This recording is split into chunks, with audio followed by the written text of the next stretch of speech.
Meriva se že nekaj let lahko pohvali z naslovom najmanj pokvarljivega avtomobila oziroma, kar je še bolj pomembno, avtomobile, s katerim ste kupci najbolj zadovoljni.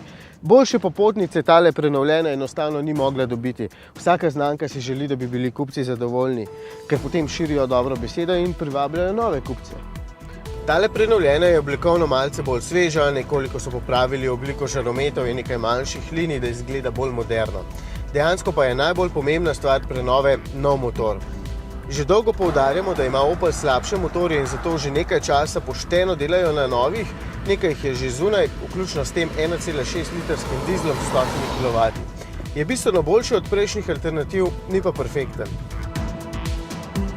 Potegne dokaj dobro, čeprav sam ne bi rekel, da ima 100 kW, je pa dokaj glasen, predvsem pa len v spodnjih vrtljajih, oziroma stvar, ki me najbolj moti, pogosto ugasne pri speljevanju.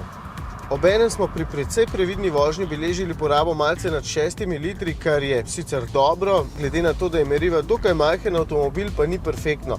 Oziroma, bom rekel drugače, nekateri tekmeci znajo biti bolj varčni.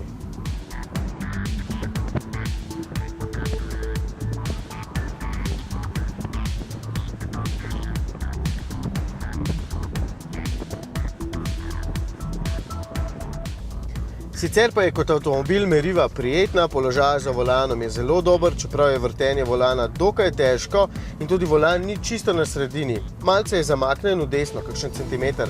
Trije smo preizkusili in samo dve opciji sta, ali imamo vsi trije deformirane prstne koše, kar težko verjamem, ali pa je volan res malce v desno. No, sicer pa so uporabna tudi tista samomorilska vrata, čeprav se je nanje potrebno navaditi in všeč vam bodo vsa ta odlagalna mesta po avtomobilu.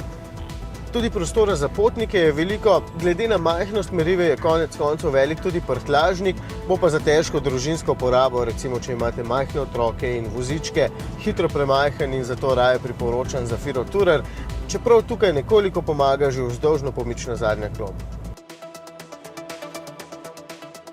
Kar nekaj dodatne opreme, točno tale stane 24.000 evrov. Boste pa brez težav shajali, brez doplačilne navigacije, mogoče brez vzvratne kamere, pa bo hitro cenejša. Verjetno pa se boste pridružili mnogim, ki so z Merivo zelo zadovoljni.